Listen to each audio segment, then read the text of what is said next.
ከተጠለለ በኋላ ስኳር በደንብ አድርገን እንጨምርበታለን። ማር ካላችሁ ማር ጨምሩ። እኔ ግን ስኳር ነው የምጨምረው፣ ብዙ ስኳር ነው የምጨምረው። ምክንያቱም የአብሽን ጣዕም ቆንጆ የሚያደርገው ስኳርና ማር ነው። ስኳር፣ ማር፣ ሎሚ ነው የሚጨምረው። ልክ ጠጅ ውስጥ እንደሚገባ ማር በርከት አድርጋችሁ ጨምሩ። ስኳር እኔ 1 ኩባያ ሙሉ ነው አሁን የጨመርኩት። ከዛም በላይ ሊጨርስ ይችላል ካልጣፈጠ ማለት ነው። መጣፈጥ አለበት። በደንብ እናማስለውና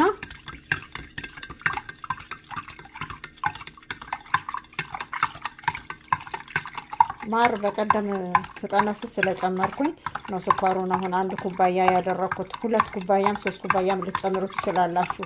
ሲቀመጥ በደንብ ይፈላል። ቆንጆ ነው የሆነው። እንደዚህ አድርገን ነው የምንጠቀመው። የአብሹ ብቅል ይሄንን ይመስላል። ዘፍዝፌው የነበረው አብሽ ከአንድ ቀን በኋላ በቀለ። ከአንድ ቀን በኋላ አጠነፈፍኩት። ከዛ በኋላ በዚህ በምታዩት ጨርቅ ቋጥሬ ያሳደርኩት። ከዛ በኋላ ብቅሉ ይሄንን ይመስላል። አብሽ ብቅል አለው ወይ? አዎን አለው። ለብዙ ለተለያዩ ነገሮች እንጠቀምበታለን።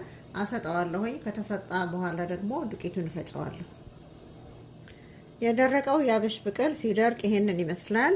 ቆንጆ ሆኖ ነው የደረቀው። ድርቅ ነው ያለው። ሲደርቅ ኩምትር ነው የሚለው። እንደዚህ ያንሳል ማለት ነው። በደንብ እንዲታያችሁ ይሄው ይሄ ብቅሉ ነው። ጥሬ አብሽ አይደለም፣ የተቆላ አብሽ አይደለም። ከለሩ ተቀይሯል። ታጥቦ ከበቀለ በኋላ ይሄንን ነው የሚመስለው። እና ይሄንን አሁን በቡና መፍጫ ፈጫዋለሁ። በማንኛውም መፍጫ መፍጫት እንችላለን ዱቄቱን ለማዘጋጀት።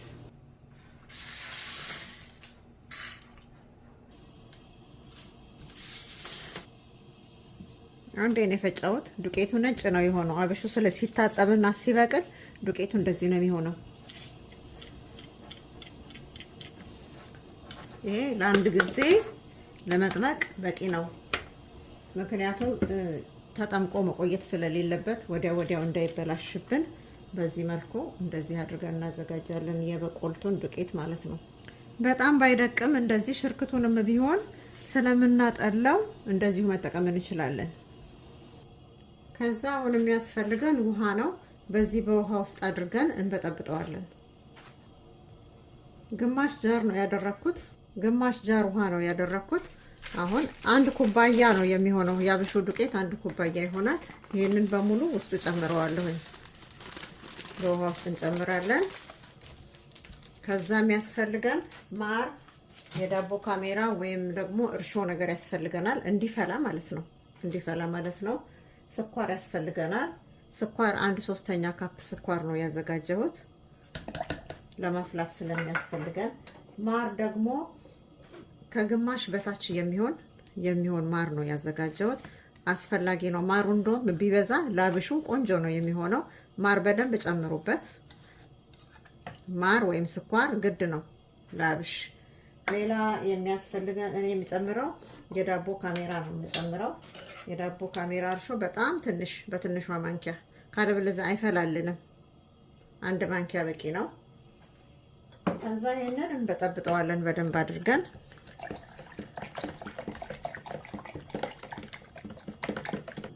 በደንብ አማስሉት እስኪሟሟ ድረስ። ማሩና ስኳሩ በደንብ እስኪሟሟ ድረስ።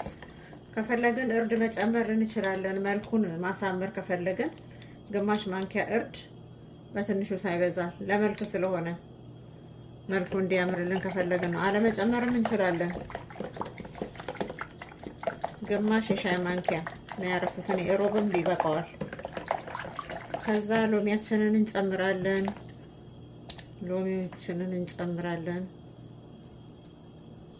አብሮ መፍላት ይችላል።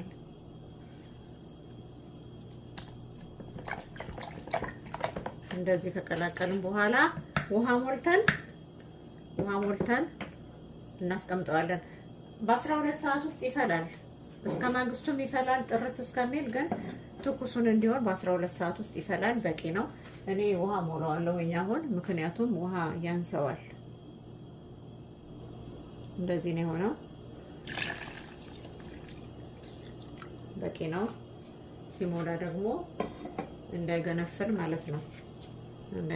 ማለት ነው።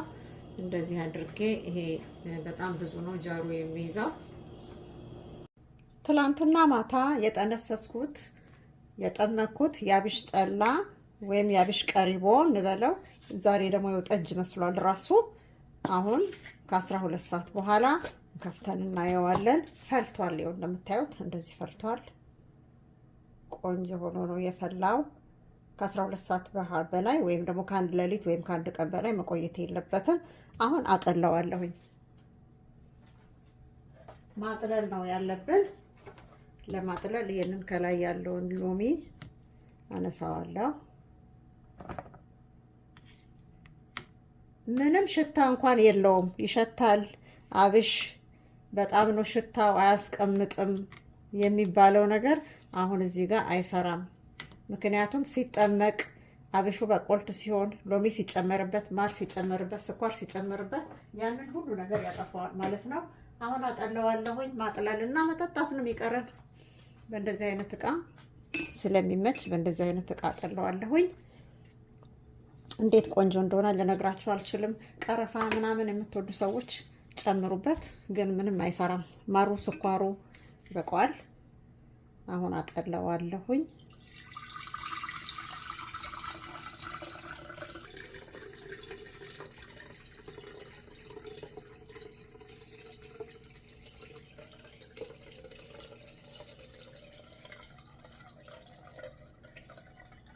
ያው በዚህ መልክ አጥልየዋለሁኝ። ይሄ የቀረው ዝቃጭ ነው።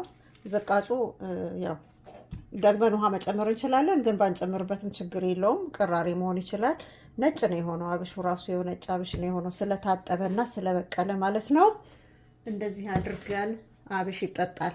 አብሽ ብጥብጡን አብሽ የማንወድ ሰዎች አብሽን በዚህ መልኩ አዘጋጅተን መጠጣት እንችላለን። በጣም ነው የሚጣፍጠው። በጣም ነው ቆንጆ የሆነው። ከዚህ በፊት የአብሽ ጠላ ብዬ በሰራሁት ቪዲዮ ላይ ይመራል ሰርተነው መረረን ያላችሁ ሰዎች እንደዚህ አርጋችሁ ስላልሰራችሁት ነው። እንደዚህ አርጋችሁ ስላልሰራችሁት ነው እንጂ እንደዚህ ከተሰራ አብሽ አይመርም። እስቲ ልቅመሰው። ቆንጆ ነው። እንደውም እኔ ብዙ ማር አላደረኩበትም። ማርና ስኳር የምትወዱ ሰዎች አሁንም መበጥብጣችሁ መጠጣት ትችላላችሁ። ሎሚም ጨምራችሁ መጠጣት ትችላላችሁ። ከለሩ ራሱ ቆንጆ ነው የሚሆነው። የው ጠጅ የመሰለ ነው የሚሆነው ከለሩ ራሱ። እና እንደዚህ አድርገን አዘጋጅተን መጠቀምና መጠጣት እንችላለን ማለት ነው። ስለተከታተላችሁኝ በጣም አመሰግናለሁኝ። ሞክሩትና ውጤቱን ንገሩኝ። ደህና ዋሉ። ላይክ አድርጉ፣ ሰብስክራይብ አድርጉ። አመሰግናለሁ።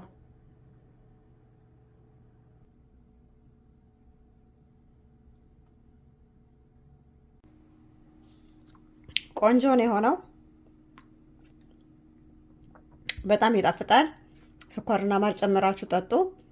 እዚህ ውስጥ ስኳርና ማር በደንብ ከተጨመረ እየፈላ ቆንጆ ነው የሚሆነው። ሞክሩት።